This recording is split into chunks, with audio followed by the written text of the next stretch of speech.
back again with another vlog, another DIY video, and I am so thankful today guys because I was able to upload another video after a month of inactive here in YouTube because I have to prioritize my studies and I don't want to do or create videos if I have a lot of pending activities and assignments. So thank you so much guys for waiting for me and for still supporting with on my YouTube channel. So I will be sharing with you guys another DIY video wherein I created a Traje de Mestiza or Maria Clara inspired Filipiniana from a curtain which is I bought from the thrift store for only 50 pesos. So I made one last month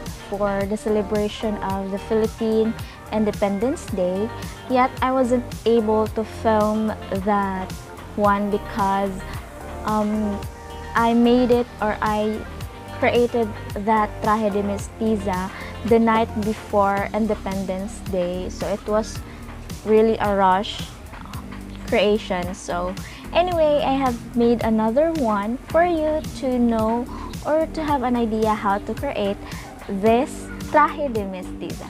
So without much ado, let's get started. I am using this curtain I bought from the thrift store for only 50 pesos. I chose this one because it has rose details as design and it looks classy for me. It has elegant design at the side which is very accurate for the Filipiniana that we'll be creating. I firstly seam ripped the top and bottom folds where the curtain rod usually comes in, also for us to have more spaces to cut. This is how I usually rip the threads out from the fabric because it's easier for me and it's easier to take them out of it. After seam ripping the side part where there are these wave designs, I decided to put it as a design also to the bottom of our Filipiniana. I fold the curtain to cut the bodies and used this shirt again to trace. I really like using fitted crop tops as template while creating tops because I would know that it really fits to me. I can adjust for the tightness and length of the top I am creating. Simply cutting it following the neckline and the armholes, and then for the side seams, I added more allowances to make sure that it is loose to me when I wear it. Anyway, for the allowances, just add 1 to 1.5 inch.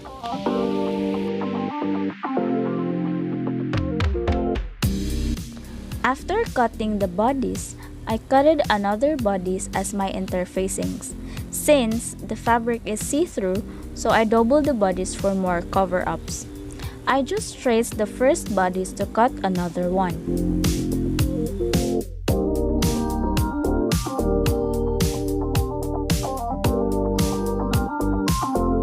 The next thing I did is cutting for the sleeves. So this is my inspiration for this Filipiniana, and as you can see, the sleeves are like puffy on the shoulders and then flows widely on the bottom. So what I did was I measured 22 inches for the length and 16 inches for the width. Still, the wave designs from the sides of the curtain will be the bottom of the sleeves. This is somewhat advantage because I don't have the need to hem the bottoms, both the bodies and the sleeves.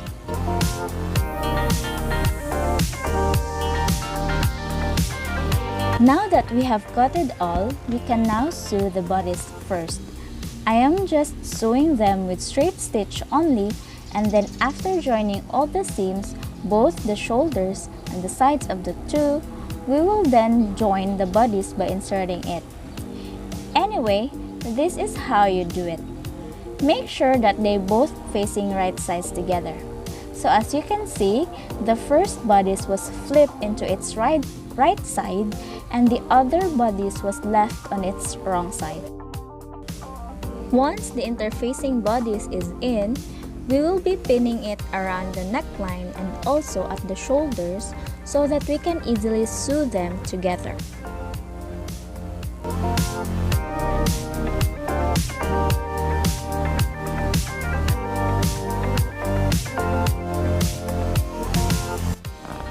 If you flip it over or turn it over, you can have a very neat side seams. I've been trying to learn this kind of technique where we don't have to sew too much to the fabric just to make it nice and clean, though it will be hard once we attach the sleeves.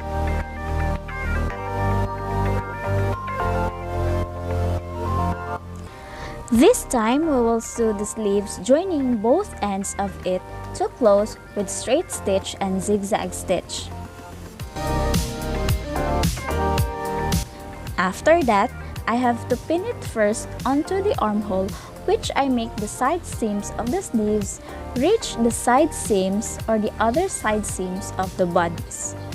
So as you can see, I started here and then I continue to pin it towards the top. Just like that, this took time to completely fill the entire armhole with the pleating of the sleeves. You need to be patient so that it will end up to be nice. Anyway, it won't be shown because we have the pañuelo that is worn around the shoulder. Once you have reached the half part of the armhole, we will now try to find the center of the sleeves at the upper part and then pin it to the shoulder seams. I make sure that the center part of the sleeves is aligned with the shoulder seams because this will be the basis of our pleats that will look proportioned. I just want it to be pleated perfectly so that it really shows the puffy look at the shoulders.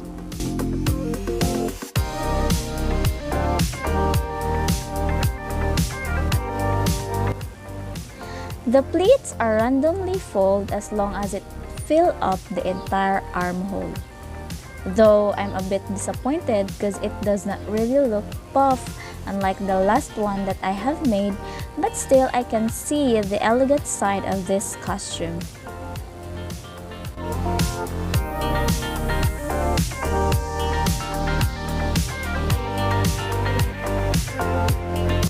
We will now sew it with straight stitch and zigzag stitch to secure.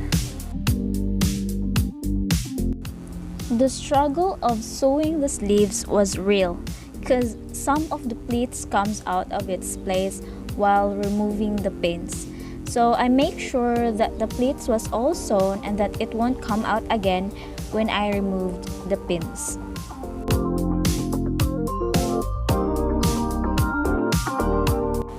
Also, top stitch the neckline to flatten it up.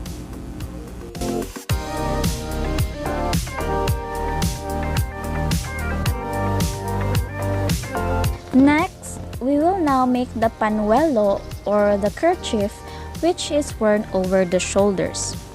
I will try to make it from the leftovers because I only have a few of them. Anyway, I fold the fabric and then draw some lines so that I know where should I cut the fabric.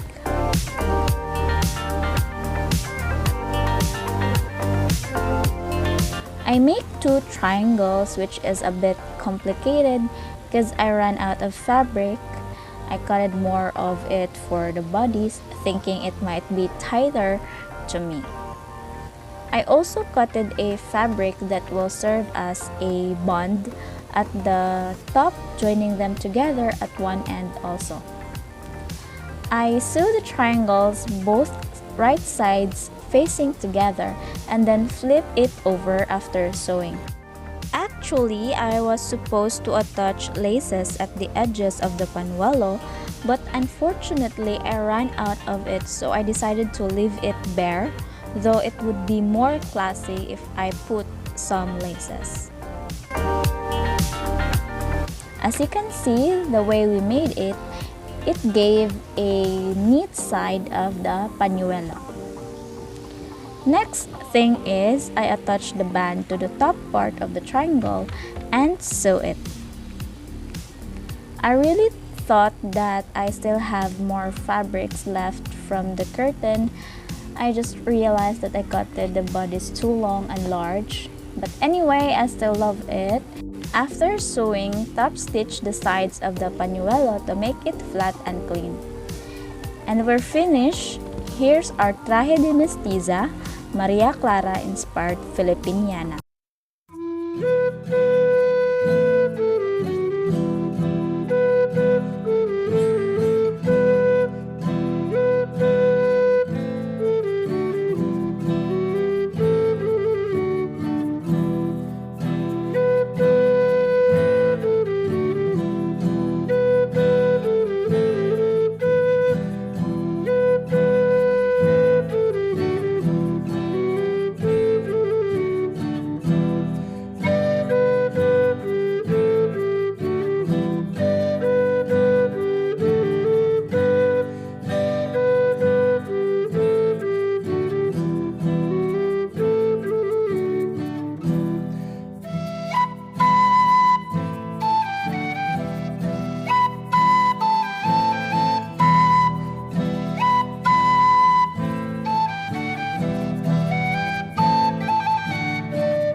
That's all for today's video, guys. I am very happy that I am back on track here on YouTube. So I hope guys you'll still watch my videos and support me with my creations, and let's go continue creating another vlogs. And yeah, don't forget to like, share, and subscribe to my channel, guys, and click the bell button for you to get updated once I upload another video. See you on my next video, guys. Bye!